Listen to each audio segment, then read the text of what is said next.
Di video kali ini, gue akan menjelaskan lapisan yang menjadi salah satu struktur terpenting gitu dalam struktur dan juga kehidupan di permukaan bumi. Jadi lapisan ini adalah lapisan pedosfer.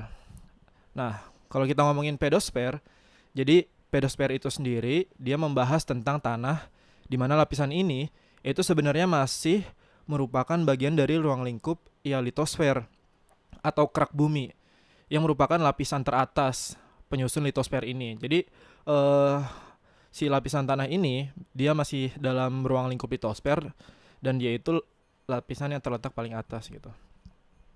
Nah, jadi kalau kita bicara tentang tanah nih, sebagian besar daratan di permukaan bumi itu dia memiliki lapisan tanah dan juga ada beberapa sebagian kecil wilayah di permukaan bumi yang tidak tertutupi oleh lapisan tanah ini. Jadi nggak semua wilayah bumi ini dia memiliki lapisan pedosfer.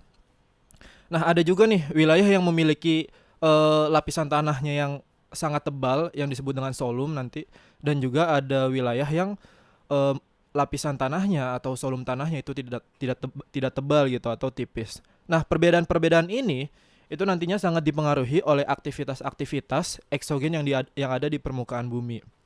Karena kan kalau kita ngomong tanah sendiri ya, jadi tanah itu dia hasil akhir dari pelapukan atau penghancuran batuan oleh agen-agen eksogen seperti air, angin, udara ataupun gletser.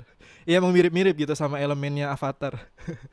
Ya jadi kurang lebih gitu. Setiap wilayah memiliki lapisan pedosfer, solum tanah yang berbeda-beda yang sangat dipengaruhi oleh ya agen-agen eksogen tadi gitu.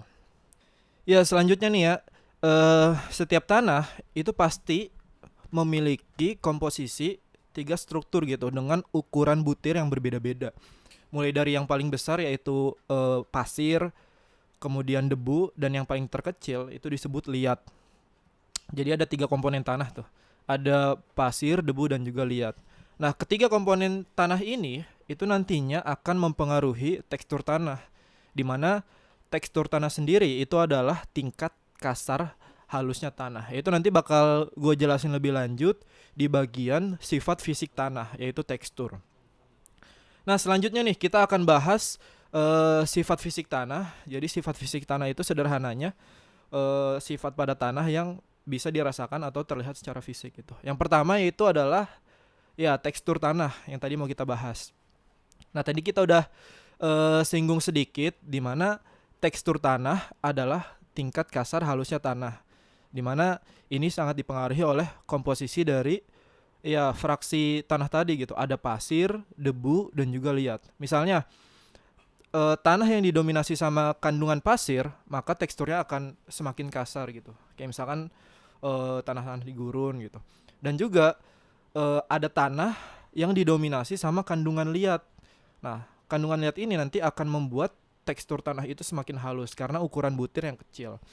Yaitu bisa kalian kalian bandingkan lah gitu, misalkan kayak gula dengan garam, ada perbedaan tekstur. Nah, itu dipengaruhi oleh iya ukuran butir dari si tanah-tanahnya. Dimana tanah ini eh, tanah liat ya, itu biasanya subur dan juga bagus untuk lahan-lahan pertanian. Makanya biasanya tanah-tanah yang banyak mengandung liat ini itu biasanya sebelum ditanam itu dibajak dulu. Tujuannya apa? Tujuan biar tanahnya itu lebih gembur atau lebih remah, biar pori-pori tanahnya itu lebih kebuka atau porositasnya, biar air itu lebih gampang masuk atau meresap infiltrasi ke dalam tanah. Ya jadi gitu ya, tekstur tanah dan juga kaitannya dengan lahan pertanian atau aktivitas pertanian. Ya, sifat fisik tanah yang selanjutnya itu adalah warna tanah. Jadi warna tanah sendiri itu pada umumnya berwarna kecoklatan. Tetapi untuk membedakan si warna tanah ini itu biasanya terlihat pada tingkat kecerahan tanahnya gitu. Dimana tingkat kecerahan tanah ini itu sangat ditentukan oleh kandungan organik atau jasad makhluk hidup di tanah tersebut.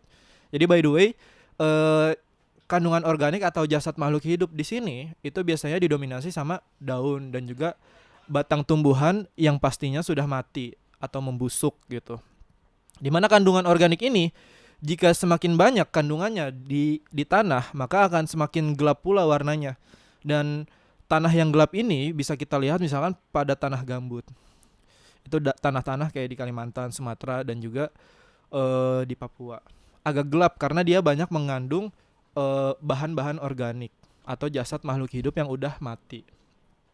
Ya, selanjutnya yaitu temperatur tanah. Jadi temperatur tanah sendiri itu adalah keadaan panas atau dinginnya tanah, di mana ini pastinya sangat dipengaruhi oleh kondisi lingkungan, terutama suhu permukaan lahannya. Tanah yang cenderung agak panas biasanya dia memiliki kelembaban yang relatif tinggi dan cocok untuk pertumbuhan organisme, terutama serangga-serangga dalam tanah yang nantinya akan mempengaruhi kandungan organik dalam tanah. Biasanya kan kayak serangga itu dia mengeluarkan cairan ekskresi, itu juga termasuk ke dalam kandungan organik tanah. Nah, untuk kandungan atau bahan pembentuk tanah eh, itu nanti bakal kita bahas lebih lanjut di video selanjutnya tentang bahan dan faktor pembentuk tanah, yaitu organik dan anorganik. Nah, yang terakhir nih, sifat fisik tanah yang terakhir itu adalah permeabilitas. Jadi permeabilitas tanah adalah tingkat kemampuan air dalam meloloskan diri ke dalam tanah. Permeabilitas.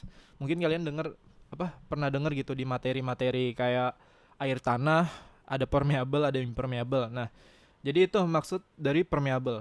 Tingkat kemampuan air dalam meloloskan air ke dalam tanah. Di mana tanah memiliki dua sifat gitu secara umum. Jadi ada tanah yang bersifat impermeable atau dia kedap air, artinya ketika air mencoba masuk atau infiltrasi, maka air itu sulit meloloskan diri ke dalam tanah itu. Dan juga ada tanah yang dia itu bersifat permeable atau dia tidak kedap air. Jadi artinya tanah yang permeable ini itu lebih mudah infiltrasi airnya. Dan tingkat permeable ini, tingkat meloloskan air ini itu sangat dipengaruhi sama tekstur, di mana tanah yang kasar, yang banyak kandungan pasirnya itu akan jauh lebih mudah meloloskan air daripada tanah-tanah yang halus. Kenapa? Karena ketika butiran atau ukuran butir tanah-tanah itu besar, maka pori-pori yang terbentuk atau porositas itu akan semakin besar, sehingga tanahnya nanti akan bersifat permeable dibandingkan dengan tanah-tanah yang halus yang banyak liatnya atau banyak debunya. Itu nantinya bakalan lebih bersifat impermeable atau kedap air gitu. Jadi kurang lebih seperti itu sifat-sifat fisik pada tanah gitu ya. Mungkin di pembahasan selanjutnya gue akan ngebahas tentang kandungan organik lainnya dalam tanah dan juga kandungan anorganik. Kan ini kan baru sifat fisik kan, karena selain sifat fisik dalam tanah itu juga nanti ada kandungan biologis gitu, sama kandungan kimia. Ya jadi itu aja. Kita lanjut di video selanjutnya.